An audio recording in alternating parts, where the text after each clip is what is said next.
요르코친크의 책 한 군데를 읽겠습니다. 우리가 성경 공부를 두 번 이렇게 두 파트로 나누어서 합니다. 전반부는 기도문을 읽고요. 후반부에 사도행전을 공부합니다. 오늘 제가 여러분들에게 읽어드릴 그 기도에 관한 내용은 요르코친크라고 하는 사람, 나이 많습니다. 돌아가셨나? 정확하게 모르겠어요. 제가 아주 젊었을 때 주 하나님 지으신 모든 세상이라고 하는 그림도 있고 시도 있고 뭐 등등 그런 책을 읽었는데 그걸 이제 쓴 분이 요르코친크예요. 요번에 이분이 쓴 이 두 책 기도를 어떻게 드릴까요? 1권과 2권이 있습니다. 독일에서 가장 광범위하게 인정을 받고 있는 목회자, 환경운동가, 평화운동가, 저술가, TV 설교가, 청소년과 청소년의 벗 등등 활동을 많이 했습니다. 독일은 기독교 국가는 아닌데 그 저변에 그게 깔려 있습니다. 그래서 국영방송국, 제가 알고 있기로는 ARD일 것 같은데 국영방송에 일주일에 한 번씩 설교자가 나와서 설교합니다. 우리로 말하자면 KBS에서 설교자가 나오는 거죠. 길게 하진 않아요. 한 5분 하나, 10분 하나 깔끔하게 그렇게 하는 설교입니다. 아마 이 요르코친크도 그런데 많이 나오지 않았을까 싶어요. 기도와 신학은 나누는 게 아닙니다. 우리 한국 그리스도인들은 기도는 기도 열심히 하는 사람이 누가 기도원이나 이런 데 사는 거고 신학자는 기도하고는 좀 거리가 있지 그런 생각하는데 아닙니다. 절대 아니에요. 신학은 영적인 세계에 대한 합리적인 해명이라서 영적인 경험이 없으면 신학이 불가능하죠. 또 기도도 기도답게 하는 사람은 기독교 신앙의 체계가 분명합니다. 그 체계가 없으면 이제 기도도 그렇고 신앙생활도 그렇고 좌충우돌 어디로 튈지 모르는 거예요. 같이 연관되는 겁니다. 이 요르코친크가 그런 점에서는 가장 일반적인 목회자이며 신학자이고 영성가이며 저술가로서 독일을 대표하는 분이다 볼 수 있습니다. 제 1권 중에서 지금 제가 계속 차례대로 읽어드리고 있죠. 오늘은 160쪽부터 나옵니다. 들어보십시오.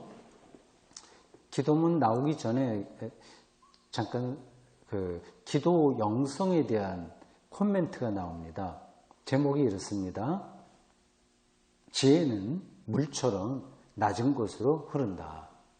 낮은 곳으로. 자기를 높이 두면 기도가 안 되는 거예요. 낮은 교만과 이 겸손인 거죠. 이게 굉장히 상투적인 표현 같은데 그렇지 않습니다. 기독교 죄의 본질은 뭔지 아시죠? 휴브리스라고 해서 교만이에요. 자기를 높이 두는 거예요. 이게 극복되기 힘듭니다. 그래서 그건 아마 죽을 때까지 우리가 해결을 못할 거예요. 그걸 이제 어떤 신앙적인 경험을 통해서 은총의 빛 안에서 극복해야 되는데 그건 이제 신앙적인 내공이라고 할 수 있습니다. 지혜는 물처럼 낮은 곳으로 흐른다. 이런 제목으로 기도 영성에 대한 짧은 코멘트를 읽겠습니다. 겸손이란 말에 사람들은 별로 주의를 기울이지 않습니다. 오히려 오해되고 회피되는 말입니다.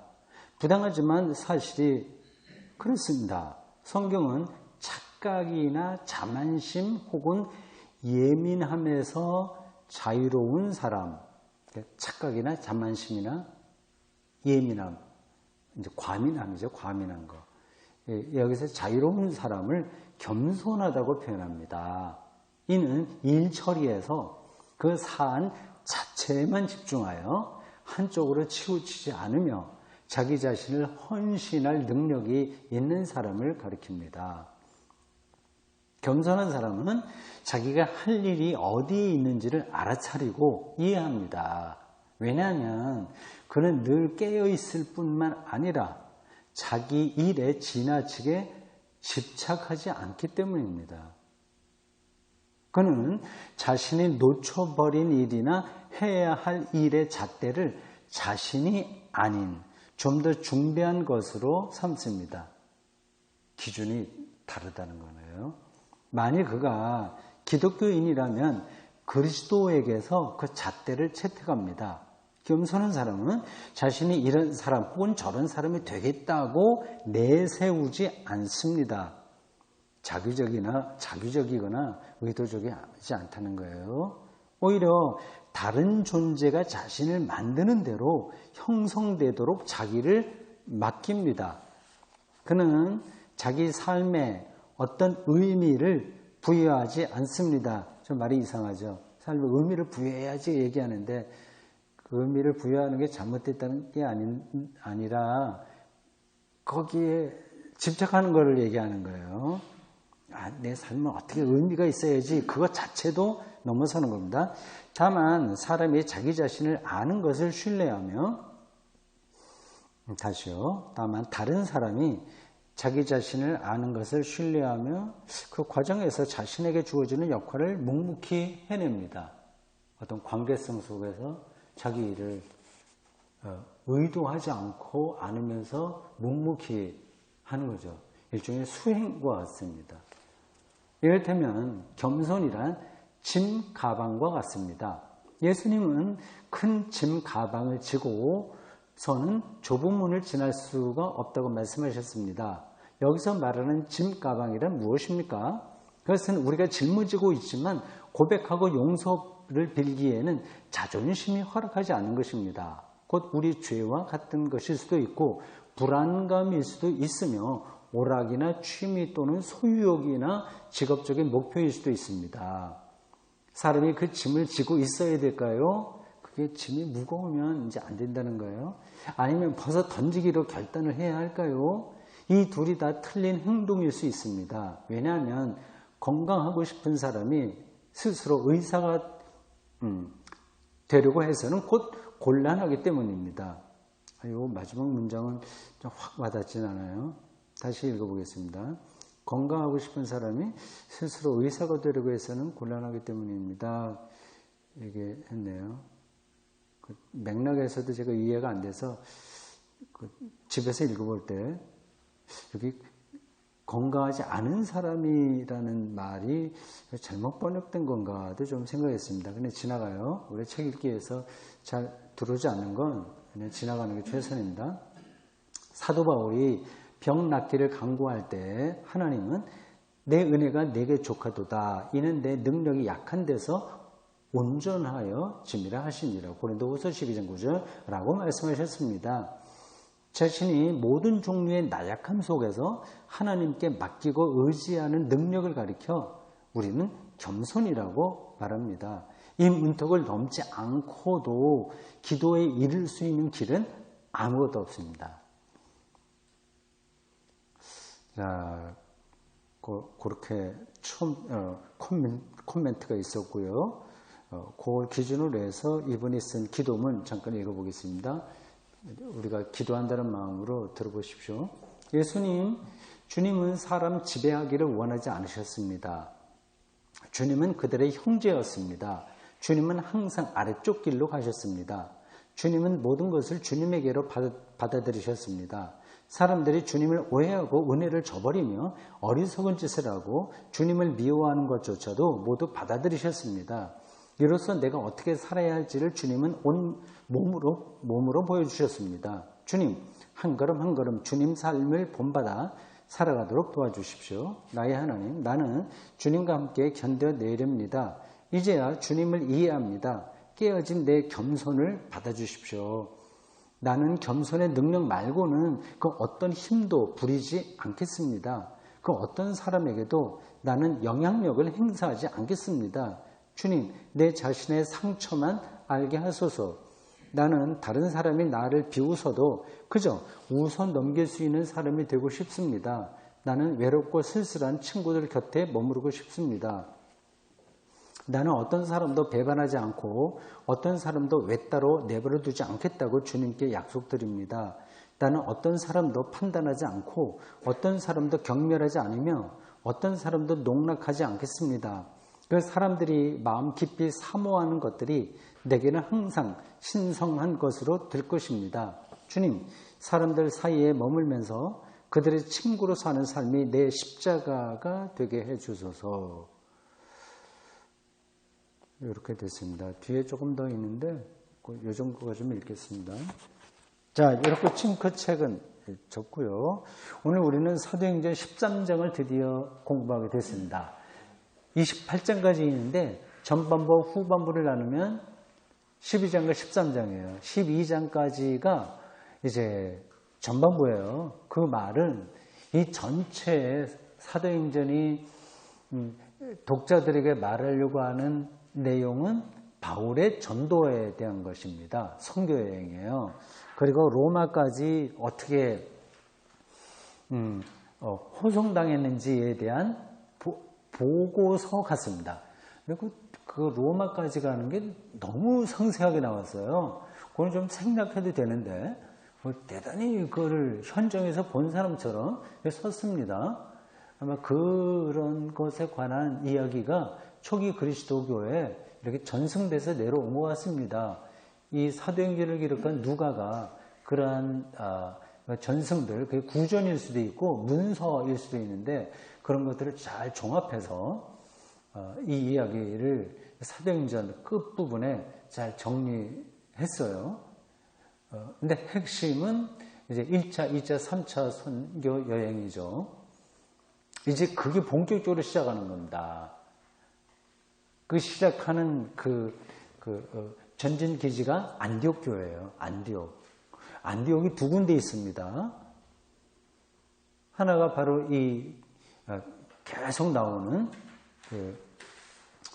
시리아 안디옥이고요. 시리아 안디옥. 그 시리아라고 하는 지역에 안디옥이 있다는 뜻입니다. 또 하나는 혹시 아세요? 시리아 안디옥이 있고 또 하나는 비시리아 안디옥입니다. 그거는 이제 지금 터키 지역에 있어요. 요 안디옥을 중심으로 해서 선교 나갔다가 몇 달 만에 아니면 뭐 몇 년에 걸쳐서 하다고 돌아오고 갔다 돌아오고 갔다 돌아오고 3번까지 했고 1차와 2차 사이에는 예루살렘에 잠시 다녀와요. 예루살렘 회의가 열립니다. 이게 그 유명한 그 세계 1차 기독교 회의라고 통칭합니다.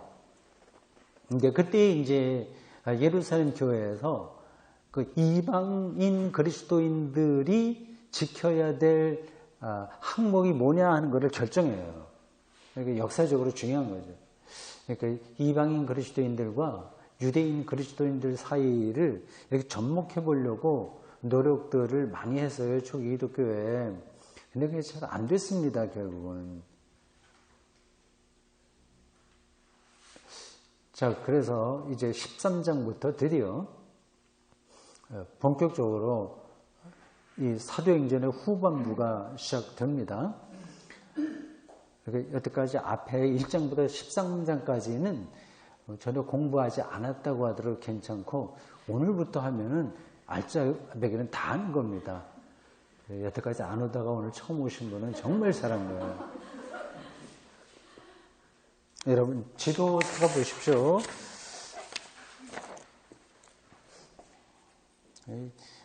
사도행전 공부하는데 여러 도시들이 나오지 않습니까? 지도도 좀 준비하고 똑바로 준비하지 성의 없이 한다는 얘기를 제 아내에게 듣고 오늘 처음으로 여러분들에게 지도 문건을 드립니다. 저 흐리죠. 인쇄가 그렇게 됐습니다. 작은 인터넷에 있는 작은 지도를 좀 확대해서 하다 보니까 이렇게 됐어요. 일단 한눈으로 여러분들 보십시오. 가운데 있는 게 지중해입니다.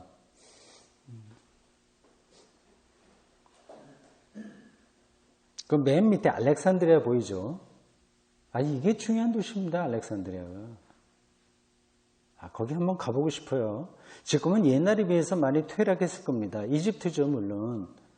근데 그 당시에는 세계에서 가장 큰 도시 중에 하나였어요. 알렉산더 대왕이 세웠죠, 물론. 알렉산드리아. 그러니까 거기가 곡창지대지 않습니까? 이집트 곡창. 그러니까 거기서 나는 곡식을 싣고 무역선들이 이제 지중해를 이렇게 오가면서 장사하는 겁니다. 그래서 바울이 3차 전도에 마치고 예루살렘 들어가서 체포당한 다음 로마 황제에게 항소함으로써 배를 타고 로마까지 끌려가잖아요. 그때 탄 배가 이 무역선입니다. 그게 이제 알렉산드리아로부터 시작해서 오른쪽으로 그때도 배 항로가 여러 군데 있겠죠. 알렉산드리아에서 직항으로 로마까지 가는 것도 있을 거고, 아니면 그리스, 고린도 이런 쪽으로 가는 데가 있었고, 가장 길게는 오른쪽, 지도에 여러분들 보시죠. 오른쪽이 유대 지역이에요. 거기에 이제 중요한 항구 다 들리면서 천천히 구부로도 가고 등등 하면서 저쪽 에게해, 터키하고 그리스하고 사이에 있는 바다 에게해잖아요. 그 그리스 신화에 많이 나오는 그 바다입니다. 고기를 쭉 거쳐서 삥삥 돌아서 로마까지 갈 수도 있었겠죠. 그 유대 지역의 중요한 도시 가이사랴입니다. 여러 번 나왔어요. 앞에서도 가이사랴 기억해 두시고요. 거기서 조금 위로 올라가면 안디옥이라고 보입니다. 그게 시리아 안디옥이에요. 시리아 안디옥. 거기서 계속 출발했습니다. 여러분 가지고 있는 그 지도 그 문건에 보면 1차, 2차, 3차로 표시된 그 선이 보일 겁니다. 첫 번째 1차는 약간 흐릿한 중간 정도 되는 선분, 2차는 그것도 중간 정도 밝기가 되는 점선, 3차는 조금 진한 점선, 그리고 로마행은 진한 선분입니다. 근데 안디옥에서 1차, 2차, 3차 다 이렇게 선교를 시작했습니다. 거기서 한 8시 방향으로 오면 섬이 하나 있죠. 이게 구브로입니다. 사이프러스라고 지금 부를 거래요. 거기 이제 1차에 처음 간 곳입니다. 오늘 이야기가 그거죠. 구브로, 사이프러스. 그러니까 안디옥에서 그 구브로로 온 겁니다. 이게 이제 여기 온 이유가 바나바의 고향이기 때문이겠죠. 제일 처음으로 거기를 가고, 그 다음에 거기서 또 다시 배를 타고, 위로 이제 올라가서 버간가, 갔다가 조금 위로 올라가면 안디옥이라고 보이죠? 네, 그게 이제 비시디아 지역에 있는 안디옥이라는 뜻이에요. 비시디아, 좀 큰 글씨로 되어 있죠. 비시디아가 왼쪽에 보면 아시아라고 되어 있죠. 그것도 어떤 지역을 가리키는 겁니다. 소아시아라고 우리가 보통 부르기도 합니다. 요한계시록에 나오는 7 소아시아가 요 언저리에 있어요. 갈라디아도, 갈라디아, 비시디아, 아시리아, 아시아, 부르기아, 갑바도기아 이런 거는 그냥 편리하게 오늘날과 비교하자면 도를 얘기합니다. 도. 경상북도, 경기도 있던 지역이요. 그 안에 여러 도시들이 있는 겁니다. 안디옥에서 이고니온을 거쳐서 이제 루스드라, 더베까지 왔다가 다시 그대로 타고 올라가서 안디옥, 버가까지 내려오고 돌아오는 길이에요. 아탈리아까지 가서 거기서 이제 배를 타고 안디옥으로 돌아갑니다. 근데 그게 이제 1차 전도 여행 끝이고 그게 13장, 14장에 이어집니다.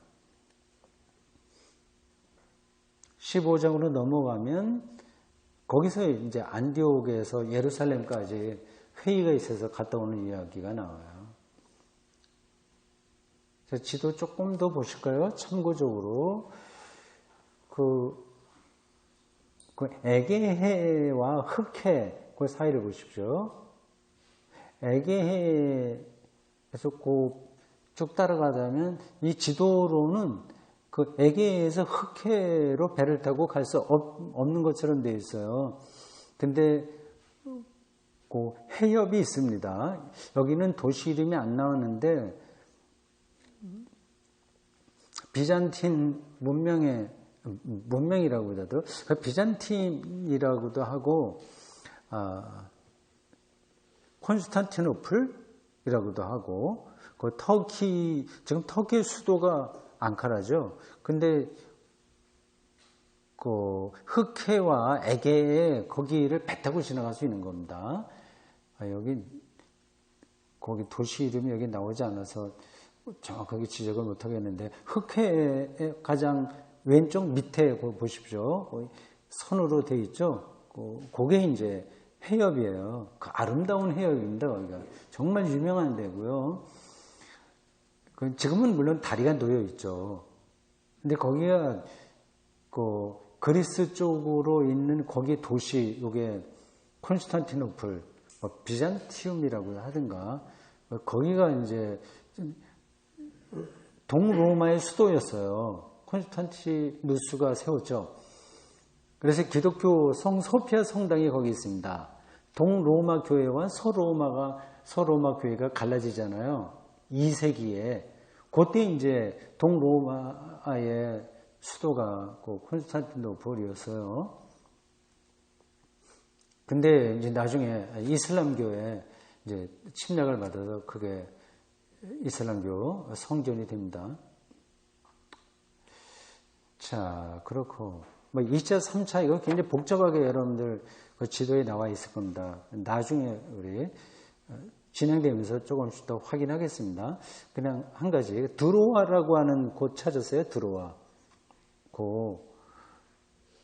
드로아가 이제 2차 선교 여행에서 그 터키 지역 아시아로부터 유럽으로 넘어가는 지점입니다. 드로아에서 바울이 아세요? 사도행전 여러 번 읽어보셨죠? 그러면 환상을 보고 저쪽 이제 마게도네에서 와달라 그런 이야기를 듣죠. 드로아가 중요한 그 사도행전 그 역사 흐름에서 중요한 도시입니다. 드로아. 자, 이 지도는 여러분들 그 교재 사이에 끼워두세요. 나중에 한 번씩 더 보도록 하겠습니다.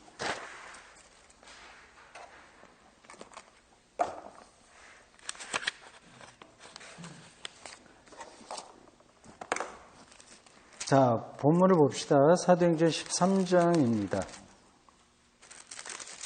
오늘 1절부터 12절까지만 봅니다.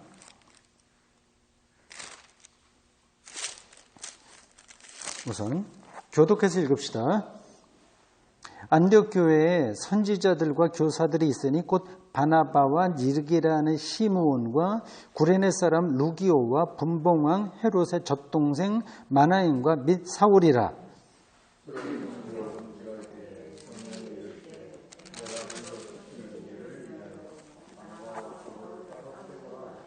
예, 금식하며 기도하고 두 사람에게 안수하여 보내니라.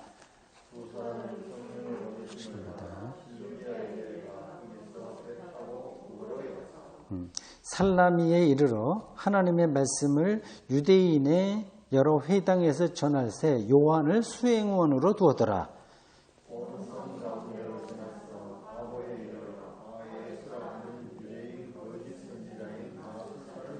그가 총독, 이 구브로에 총독이 있었어요. 로마 총독이죠. 빌라도와 같은 그런 총독입니다.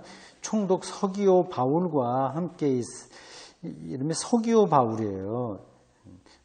지금 아직까지는 사울로 등장하고 있는 이 바나바와 이 사울에 해당하는 바울이 아니라 총독 이름이 서기오 바울입니다. 서기오 바울과 함께 있으니 서기오 바울은 지혜 있는 사람이라 바나바와 사울을 불러 하나님의 말씀을 듣고자 하더라.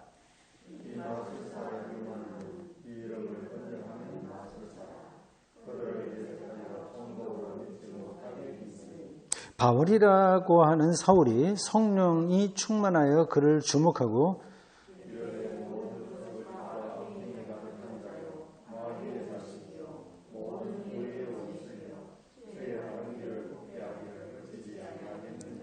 보라, 이제 주의 손이 네 위에 있으니 네가 맹인이 되어 얼마 동안 해를 보지 못하리라 하니 즉시 안개와 어둠이 그를 덮어 인도할 사람을 두루 구하는지라.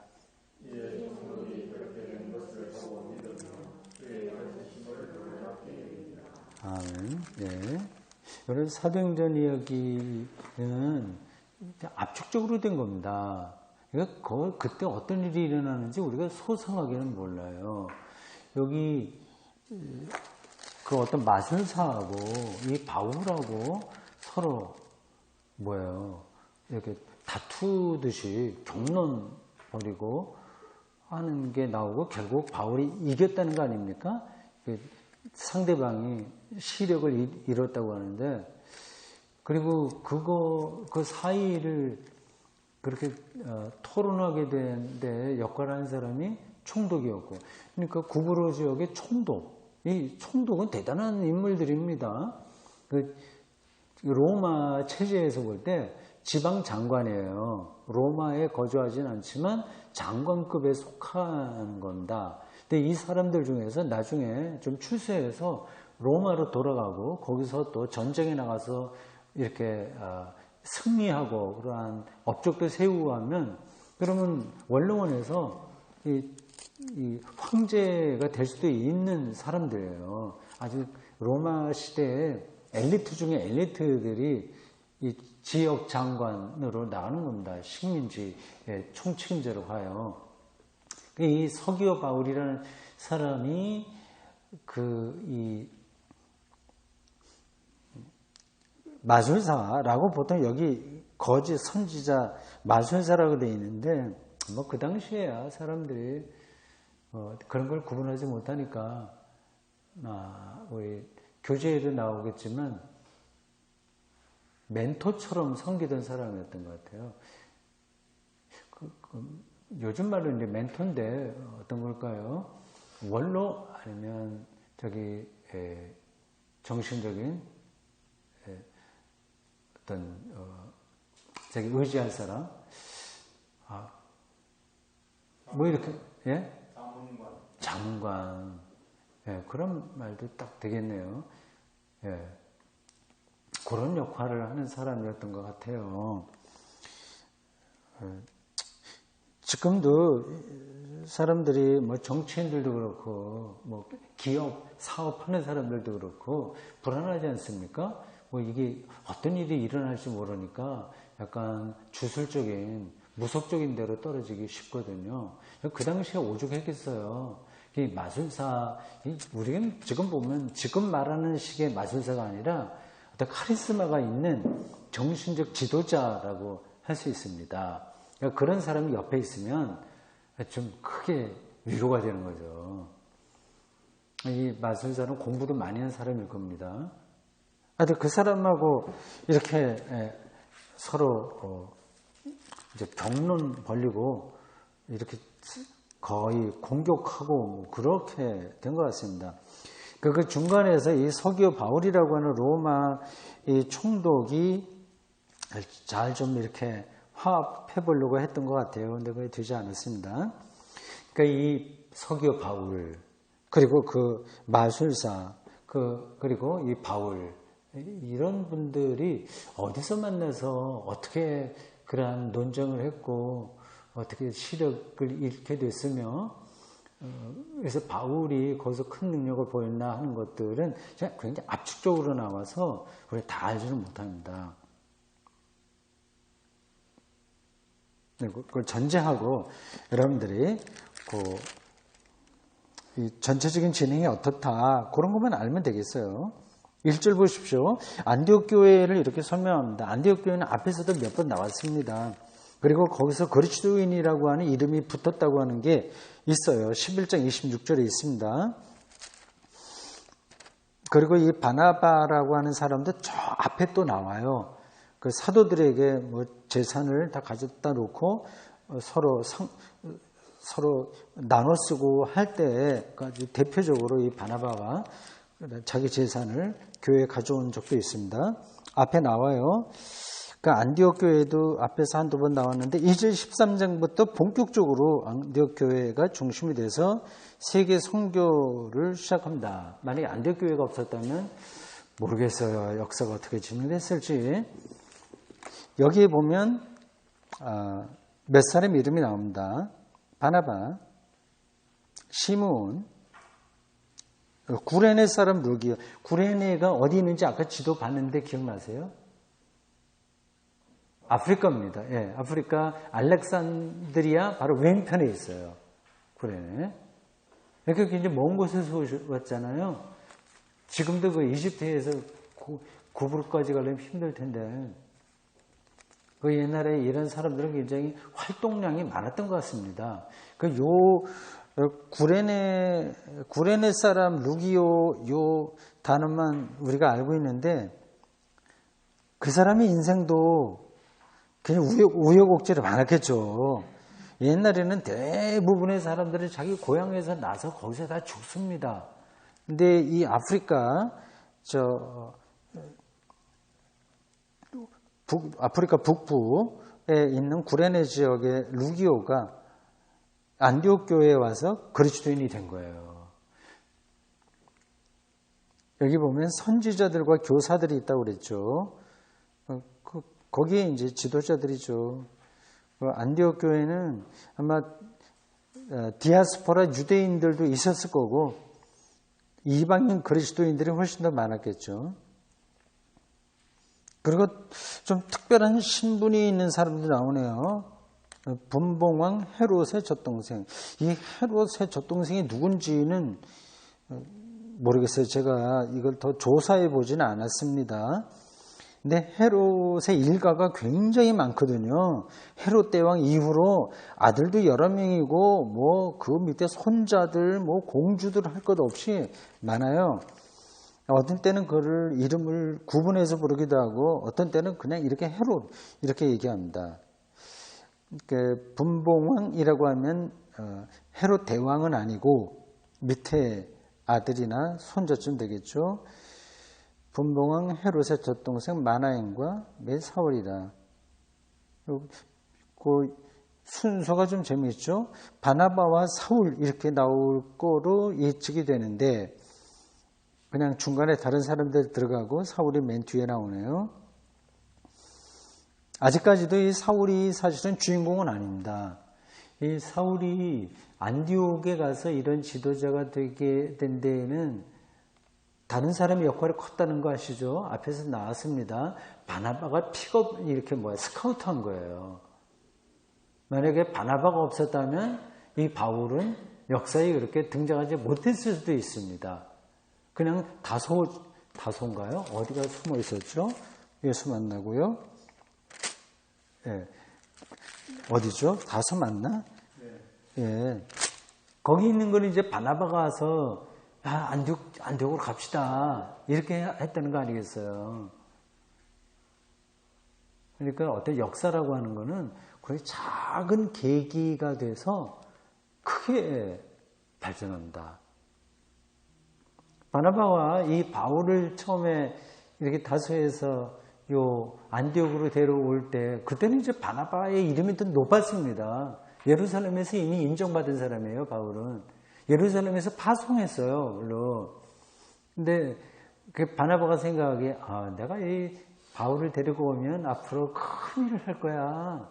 그리스도의 역사에서 두드러질 거야. 예수님의 동생이나 예수님의 제자들보다 더 일을 많이 할 거라는 생각은 전혀 못한 거죠. 역사가 그렇습니다. 2절 보면 이렇습니다. 주를 섬겨 주를 섬긴다는 건 이제 예배한다는 거고요. 금식하고 금식할 때 성령이 일어났다. 금식한다는 건 이제 기도한다는 뜻이죠. 성령이 일어났다. 이게 성령이 이르신다 그런 얘기가 사도행전 처음부터 끝까지 계속됩니다. 그러니까 이 사도행전을 조금 다르게 이름을 붙인다면 성령의 책 이렇게 할 수 있습니다. 흔하게 들어봤죠. 근데 성령이 뭘까요? 그 성령이 이르신다는 것을 우리가 어떻게 알 수 있을까요? 이 사도행전을 기록한 사람은 어떤 걸 보고 성령이 이르셨다 이렇게 표현한 걸까요? 성령은 눈에 보이지 않습니다. 성령 논만 하더라도 큰 책으로 써도 부족합니다. 조직신학 안에 여러 파트가 있어요. 뭐 창조부터 시작해서 종말까지죠. 창조, 뭐 교회, 뭐 칭의, 뭐 성찬, 성례전 이런 것도 다 조직신학 안에 들어가고요. 성경이란 무엇인가 등등 쭉 그런 많은 항목들이 마지막 종말론까지 가는데 이 성령론도 아주 중요합니다. 삼위일체론, 뭐 신론, 뭐 그런 것처럼 그건 이제 분류하기에 따라서 조금 차이가 있어요. 성령론은 굉장히 큰 주제입니다. 그래서 우리가 저 사람 성령 받은 것 같아. 성령 집회라는 말도 있고요.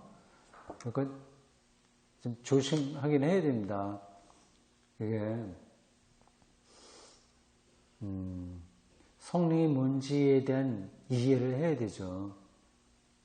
창조의 영이고 진리의 영이고 종말의 영이며 부활의 영이다. 하나님의 삼위일체 관계 속에서 그 성령이 아버지에게서 온 영이면서 필리오게라는 용어의 뜻이 아들로부터도 왔다는 이러한 서방교의 전통 뭐 등등등등 굉장히 복잡해요. 그런 것들을 좀 이제 공부를 한다고 할까요? 아주 그렇게 좀 알게 되면 창조 영성부터 종말 완성의 영까지 그럼 이제 성령이 뭐냐에 대한 표상이 생겨요. 이 그림이 들어오는 개념이 들어오게 되는 거예요. 그걸 점점 가까이 알게 되는 거죠.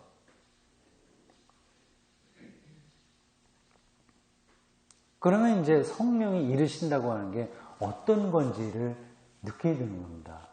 근데 개인적인 이야기를 해서 좀 미안합니다만은 저 같은 경우는 이런 거죠. 설교 준비를 제 업무 중에서 열심히 하잖아요. 근데 뭐 길게 얘기하지 않겠습니다. 성령이 이르신다고 하는 게 어떤 뜻인지를 우리가 잘 알아야 그 성경을 읽을 때도 아주 실질적으로 이해가 되는 거지 그냥 어렴풋이 하고 지나가거든요. 그래서 그런데 도움이 될까 해서 그냥 개인적인 얘기를 하는 겁니다.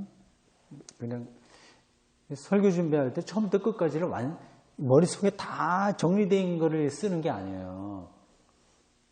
그 본문을 두고 몇 번 읽고 여기 주제가 어떤 건데 몇 년 전에 내가 설교한 적이 있지. 그러니까 그 주제 말고 다른 걸로 해봐야 되겠는데 뭐 등등등등 여러 가지 생각을 하면서 일단 주제를 정합니다. 방향 제목 정하는 거죠. 하고 그 관점에서 볼 때 요 본문들이 어떤 의미냐 하는 것들을 차례를 좀 이렇게 좀 얼개 그림이라고 하죠.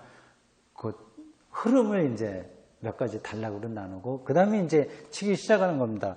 근데 그 설교문을 쓸 때 자기가 생각하지 못했던 것들이 떠오르는 거예요. 그건 이제 개인이 생각이 떠오르는 거라고도 할 수 있으나 제가 보기에는 진리의 영이신 성령께서 그거를 깨닫게 해주시는구나 거다 그렇게 생각을 합니다.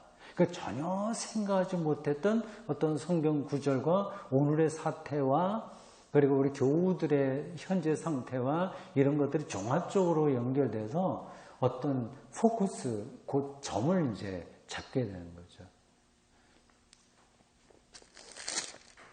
이 안디옥 교회의 사람들이 그렇게 예수님 잘 믿고 예배드리고 기도하는 가운데 우리가 이렇게만 있으면 안 되지. 우리가 다른 지역에도 이 복음을 전해야지.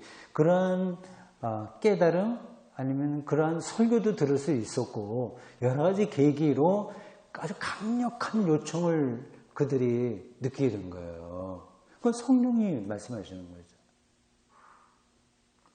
근데 여기서 또 중요한 건 그냥 떠올랐다고 해서 그게 다 성령은 아닙니다. 악령도 비슷하게 활동하니까 그러니까 끊임없이 하나님 말씀에 집중을 하고 그 성경을 해석한 그 신학 그것도 꾸준하게 저희가 깨어있는 영성으로 대해야 되고 그리스도의 전통과 계속 소통하고 그 사람 자체 아니면 공동체가 영적으로 건강해야 돼요. 그래야지 성령의 말로 받아들여서 실천하는 거고 방향을 잡게 되는 거고 사이비 이단들은 굉장히 열심입니다. 사람들은 다 순전해요. 근데 그 전통 교회에 2000년 동안에 그 흐름과 소통이 없으니까 어디로 튈지 모르는 거예요. 그건 이제 성령이 아닌 거죠. 근데 그냥 다시 또 그냥 끝내겠습니다. 이야기를. 그러니까 성령의 역사와 악령의 역사는 계속 경쟁하는 겁니다. 그러니까 굉장하다, 큰일이 일어났다 이것만 갖고 성령이다 아니다 말을 할 수는 없어요. 그러니까 신천지에서 일어나는 일들이 얼마나 놀라워요. 이제 그건 이제 우리가 보기에 성령이 아닌 거죠.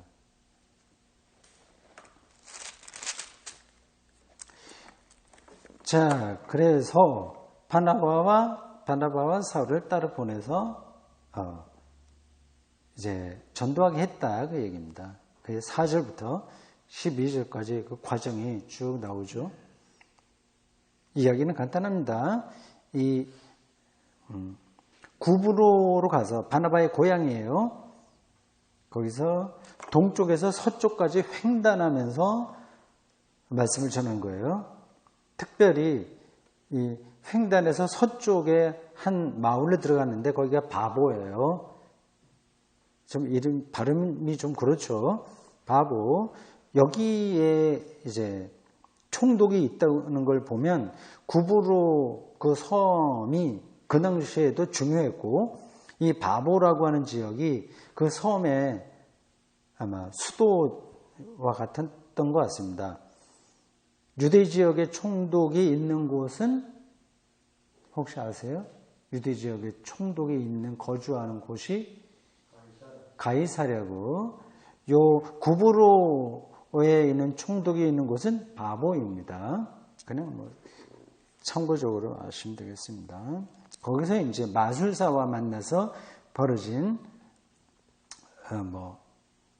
요즘 그냥 젊은 사람들 표현을 하면 배틀이죠. 배틀 일종의 그게 이제 벌어진 건데 재미있게 표현이 되어 있습니다. 자, 그 본문은 성경은 들어가시고요. 우리 교재 잠깐 보실까요? 81쪽입니다.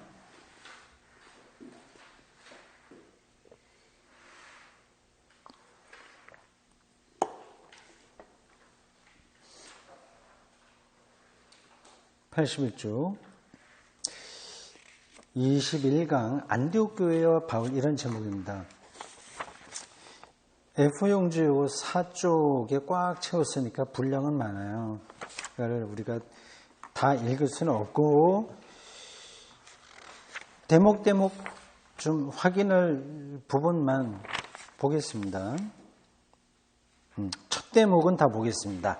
안디옥의 선지자와 교사 그 이야기가 본문에 나오지 않습니까? 안디옥 교회의 선지자들과 교사들이 있었다 그 얘기죠. 예루살렘에서 일어난 참혹한 사건을 보도한 사도행전 12장에서 그 사도 중에 한 사람이 죽어요. 헤롯에 의해서 완전히 순교당합니다. 그리고 바울 이제 베드로도 잡혀가고 순환이 많았어요. 그 12장에 그 이야기 12장 이야기가 있었고요. 바나바와 바울의 선교 활동이 이제 시작되는 13장은 요건 이제 장만 구분되는 게 아니라 사도행전 전체를 볼 때 전반부와 후반부로 나누는 분기점이다. 12장까지는 매우 복잡하고 다양한, 정말 이게 이야기가 정말 복잡합니다. 선후, 요것도 좀 헛갈리는 부분들도 있고요. 이야기들이 산만한 방식으로 전개된 반면에 이제 13장부터는 바울의 이방인 선교라는 하나의 흐름으로 집중된다. 사도행전 13장은 사도행전 기자가 정작 기록하고 싶은 내용이 본격적으로 시작되는 시점이라는 뜻이다. 출발은 안디옥 교회다. 누가는 안디옥 교회에서 활동한 지도자의 이름을 열거한다. 바나바, 시몬, 루기오, 마나엔, 사울이 그들이다. 이들 5명 중에서 소위 7 집사에 속한 사람이 하나도 없다는 사실은, 그 7 집사는 헬라파, 디아스포라, 헬라파, 유대인, 그리스도인이에요. 좀 이름이, 그 표현이 복잡하죠? 7 집사, 우리 그 6장 공부할 때 말씀드렸습니다. 머릿속에 정리가 되시나요? 디아스포라에 일단 유대 지역에 살던 사람이 아니라 그 바깥에 살던 사람, 유대인이고, 디아스포라, 유대인, 그래, 헬라파. 유대인이라고 해서 다 헬라파는 아니거든요. 알렉산드리아 이런 데도 디아스포라 유대인들이 있었으니까 헬라파이고, 그들 중에 그리스도인의 대표자, 그게 7 집사예요. 아니, 사실 집사라고 말하기는 좀 맞지 않습니다. 사도들과 마찬가지의 권위가 있었어요. 속한 사람이 하나도 없다는 사실은 이름을 보면 알거든요. 안디옥 교회가 큰 틀에서 7 집사로 대표되는 헬라파, 기독교의 전통과 맥을 같이 하지만,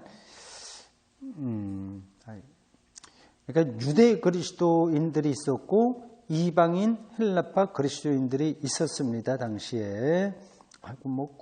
헬라파와 또 헬라파 그리스도인과 이방인 그리스도인들은 어떻게 구분하냐? 그 조금 복잡해요. 그런데 넘어가도 됩니다. 하여튼 처음에 그리스도교는 사도행전에 따르면 유대인 그리스도인들이 있었고요. 당연하죠. 예수님의 제자들이요. 그 다음에 헬라파, 디아스포라 유대인인 기독교인들이 있었고요. 그 다음에 이제 이방인 그리스도인들이 주류 세력이 되는 겁니다. 여기에 대표자가 바울이에요. 전통과 맥을 같이 하지만 실질적으로는 독립적인 체제를 갖춘 공동체다. 근데 이런 건 뭐 좀 전문적이니까 잊어버려야 됩니다. 누가는 이들 지도자들을 가리켜 선지자들과 교사들이라고 표현했다. 큰 틀에서 선지자와 교사라는 직책은 비슷하다.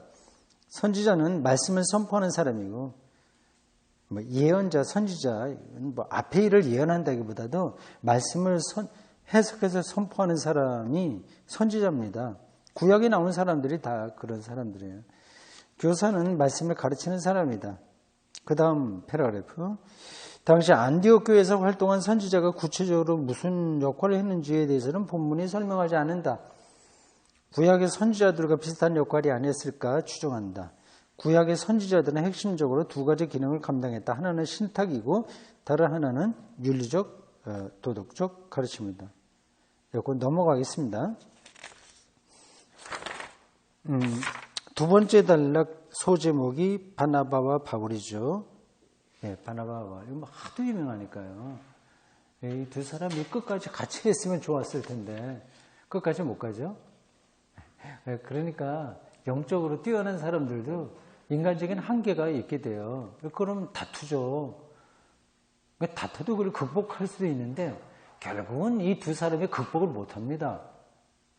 근데 바나바도 분명히 더 계속해서 전도를 했을 텐데 바나바에 대한 이야기는 사도행전에 안 나와요. 그리고 다른 데도 없어요. 바울만 나옵니다. 그 말은 뭐냐? 바울의 제자들이 성경이 기록되던 그 시대에 주르르 부상한 겁니다. 제자들이. 만약에 그들이 역할을 못했다면 바울 이야기는 그냥 작은 이야기로 끝났을 거예요. 바나바도 분명히 어디서 일을 했을 텐데. 그리고 또 세례 요한도 분명히 활동을 많이 했을 텐데. 그럼 세례 요한의 제자들과 예수님의 제자들은 어떤 관계였을까? 그 연구하면 재밌지 않겠습니까? 그 영향이 계속 있었거든요. 그리고 그리스도교 공동체 안에 세례 요한의 제자들도 상당한 비중을 차지하고 있었습니다. 그래서 세례가 교회 안에 중요한 예전으로 자리 잡게 된 거예요. 그게 거기에 이유가 있습니다. 세례 요한의 제자들이 초기 그리스도교에 역할을 많이 했다. 그런데 차츰차츰 그게 점점 물러가게 되고 바나바도 물러가게 되고 예수님의 제자들도 사실은 조금 자리를 비우게 되고 가톨릭에서는 베드로를 중심으로 합니다만 실제 역사를 보면 바울입니다. 바울이에요. 이게 바울의 신앙이 그리스도교 복음의 핵심이에요. 그래. 바울의 복음이 그렇다는 거하고 그 다른 제자들의 이야기하고 똑같잖아. 그래 생각하죠. 똑같지는 않습니다. 다른 건 접어두고 그냥 그게 초기 기독교에 정말 대단한 많은 소용돌이와 같은 역동성이 막 폭발하듯이 있다가 차츰차츰 현재 기독교라는 이 정체성이 갖추어진 겁니다. 대단히 많은 사건들이 있었어요. 그러니까 지금과 같은 기독교를 자리 잡게 된 거는 그렇게 당연한 게 아닙니다. 이제 그런 것을 그 바울과 그 초기 그리스도교의 상황을 약간 암시적으로 제가 여러분들에게 알려드리기 위해서 예를 들면 이렇습니다. 예수님의 부활 사건 있잖아요. 바울이 부활을 가장 중요하게 생각하지 않습니까? 바울의 부활 경험이 있어요. 그리고 빈 무덤 이야기가 있습니다. 이 두 개가 여러분 굉장히 자연스럽다고 생각하지만 자연스럽지 않은 겁니다. 바울은 빈 무덤에 대해서 얘기하지 않아요. 그 역사적 이야기를 하지 않아요. 그러니까 부활의 주님을 내가 만났다. 바울은 핵심적으로는 십자가와 부활입니다. 부활이 없으면 우리의 신앙이 다 헛거다. 이런 걸 얘기할 정도로요. 그 바울의 부활 경험과 복음서에 나와 있는 빈 무덤 이야기가 어떻게 연결될까요? 어떤 게 먼저 있었을까요? 그렇게 물어야 되겠네. 그 빈 무덤이 먼저 있었던 게 아니라 바울의 부활 경험이 먼저 있었습니다. 그 부활의 시각으로 볼 때 무덤은 비어 있는 거예요. 근데 오해는 하지 마십시오. 그 빈 무덤은 없었던 걸 일부러 만들어냈다는 건가? 그 얘기가 아닙니다. 그러니까 이 빈 무덤이라고 하는 것을 역사적 팩트로 믿는 건, 그래서 생각하는 건 그 당시 있었던 초기 그리스도교의 신앙 형성이라고 하는 관점에서 보면 정확하지 않은 겁니다. 바울의 부활 경험, 이게 그리스도교의 핵심인 거예요. 제가 전하는 말이 전달됐나요? 아시겠죠? 네. 자, 바울과 바울이요. 바나바와 바울입니다. 두 사람 사이좋게 시작했는데 2차 선교 여행하면서 헤어집니다. 그렇게 된 이유가 여러분 성경 우리가 읽은 본문 5절에 보면 요한이 나오죠. 요한. 수행원으로 요한을 두었는데 이 친구가 말썽을 부린 거야. 그래갖고 바나바는 그래 실수할 수 있지 젊은이가. 요한 데리고 가자. 그렇게 얘기하고 바울은 좀 너무 엄격한 사람이었나? 안 된다. 그래서 결국은 바울과 바나바가 각각 따로 갑니다. 거기서 문제를 일으킨 친구가 요한이요. 요한입니다. 요한은 마가라고도 하는 요한이요. 예루살렘 교회의 집회 장소였던 그 마리아의 아들이죠. 그때 성령 120명이 모여서 초기 그땐 교회라고도 안 했습니다. 예수님의 재림을 기다리던 그들과 그 집회 장소를 제공한 마가의 다락방 있잖아요. 다락방에 이렇게 사람이 많이 들어갈 수 있으면 아주 큰 집이었던 것 같아요. 부자겠죠. 미망인이었을까요? 소설가라면 여러 가지 상상을 할 수 있는데 그런 사람들, 그리고 마가 요한이 어떤 말썽을 부렸나 등등 그런 일들이 초기 그리스도교에 아주 많았습니다. 그걸 전제하고 여러분들이 사도행전을 읽어야 됩니다. 자, 그 두 사람 얘기 됐고요. 구브로라고 하는데 넘어가 보시죠. 바나바와 바울이 선교사로 처음 방문한 곳은 구브로다. 지금 사이프러스는 북동과 남서 방향으로 비스듬하게 놓여있는 타원형의 섬으로서 긴 쪽의 길이는 210km. 그렇게 작은 땅은 아니네요. 사이프러스는 고대 때부터 광물 생산으로 유명하고 섬을 가로지르는 강을 중심으로 비옥한 평야지역이 있어서 곡물 생산도 좋았다. 그 다음 패러그래프. 본문 설명에 따르면 바울과 바나바는 구브로의 북동쪽 끝에 있는 살라미에 도착해서 여러 회당에 들렸다고 하는 것은 유대인, 디아스포라 유대인들이 거기 있었다는 얘기입니다. 참 조금 있는 게 아니라 많이 있었다는 얘기예요. 이 회당이 중요합니다. 회당과 초기 그리스도교의 출현, 이런 주제로 글을 써도 쓸 게 많습니다. 그리스도인들이 언제부터 회당에서 쫓겨나는지에 대한 그 역사적 배경도 찾아볼 만하죠. 바울도 어디를 가든지 처음에 회당에 갔어요. 그러니까 유대인들을 자기가 이제 예수를 믿지만 여전히 유대인들을 자기 친구로 생각한 거죠. 하나님의 말씀을 전하면서 점점 남서쪽으로 내려왔다. 남서쪽 끝자락에 바보에 도착하기까지 대략 열흘은 걸렸을 것이다. 구브로 총독이 바보에 거주했다는 것은 이 바보가 구브로에서 제일 큰 도시였거나 비교적 로마와 가깝기 때문일 것이다. 그들의 섬을 종단하여 이곳에 올 때까지는 큰 문제가 없었는데 바보에서 마술사를 만남으로 문제가 벌어진다.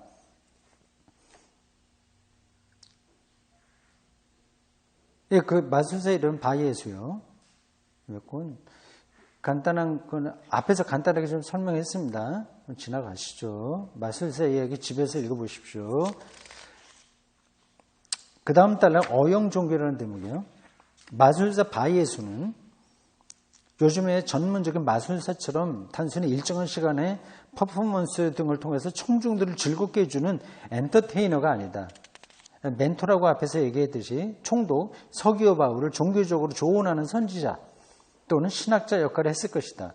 그래서 누가는 바예수를 거짓 선지자라고 명명한다.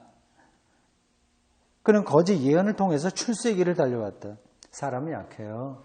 그래서 거짓말로도 이렇게 막 비 맞춰주면 그리고 적당하게 지적인 모습을 보이고 하면 말을 듣게 되어 있습니다. 하나님의 말씀을 호도하는 사람입니다. 서기오 바울이라는 정치가와 바예수라는 선지자가 서로 좋은 관계를 맺은 거다. 정치인들은 그런 종교를 필요로 한다.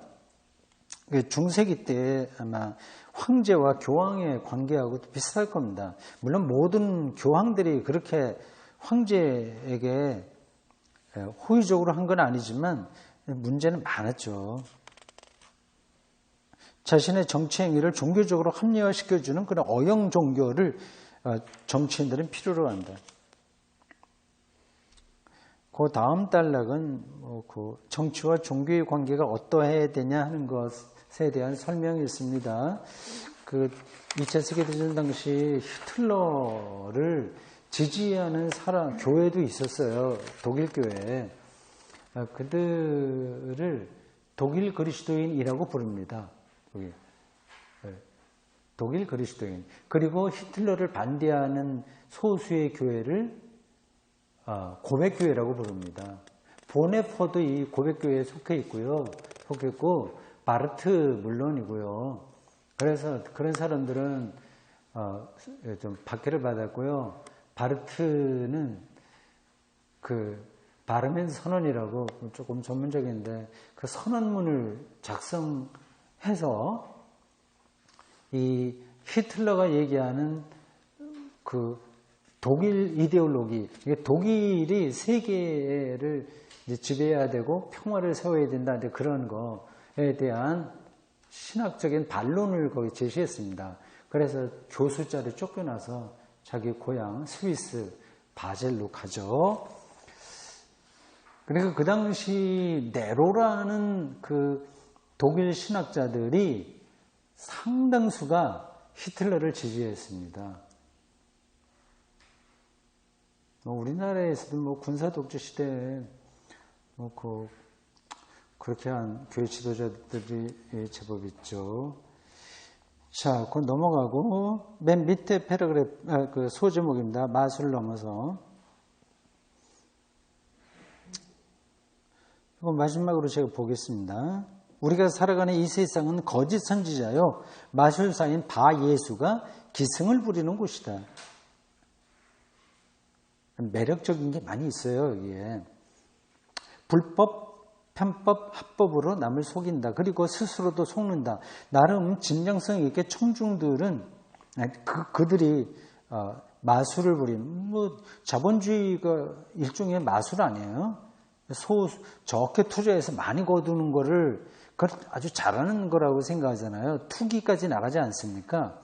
그럼 마술이죠 근데 나름으로 진정성이 있으면 청중들이 속임수인지 뭔지 모른다. 경제 만능의 시대 정신은 바예수를 통해서 일어나는 거짓 예언과 비슷하다. 그 다음 패러그래프요. 이럴 때 실망하거나 좌절할 필요는 없다. 그리스도의 복음은 결국 이런 세력을 굴복시킬 것이다. 성령이 우리를 감동시킴으로써 마술사들을 지배하는, 그래서 물적 토대만을 지고의 가치로 여기는 세력과 투쟁할 수 있는 힘을 허락하실 것이다. 다만 지금 우리에게 필요한 것은 바울처럼 성령으로 충만하여, 이거 좀 중요한 겁니다. 성령 충만. 창조와 종말과 부활과 진리의 영으로 영혼이 가득한 거죠. 충만하여 거짓 선지자를 분별할 수 있는 영적 통찰력을 준비하는 것이다. 누가는 이 사건을 결론적으로 이렇게 보도한다. 오늘 그 마지막 절입니다. 이에 총독이 그렇게 된 것을 믿으며 주의 가르치심을 놀랍게 여기니라. 그리스도의 복음을 사람들이 보고 믿으며 더 나아가 놀랍게 여길 그날이 올 것이다. 일단 우리 스스로 그런 경험이 있어야죠. 보고 믿고 정말 놀라워하는, 우리가 앞에서 부른 찬송가에도 나오죠. 놀라운 그 주님이요. 그런 희망으로 영혼이 풍요로워지는 것이 바로 기독교 신앙 아니겠는가 입니다. 자, 여기까지 됐습니다. 이제 다음에는 그 12장 13절부터 비시대 안디옥 가는 이야기가 나오겠습니다. 일단 이 공부 마치고 그 다음에 제가 기도한 마치고 이제 주기도 하고 그 다음 질문 좀 받고요. 그리고 한 가지 여러분들하고 의논할 게 있습니다. 잠깐 하겠습니다.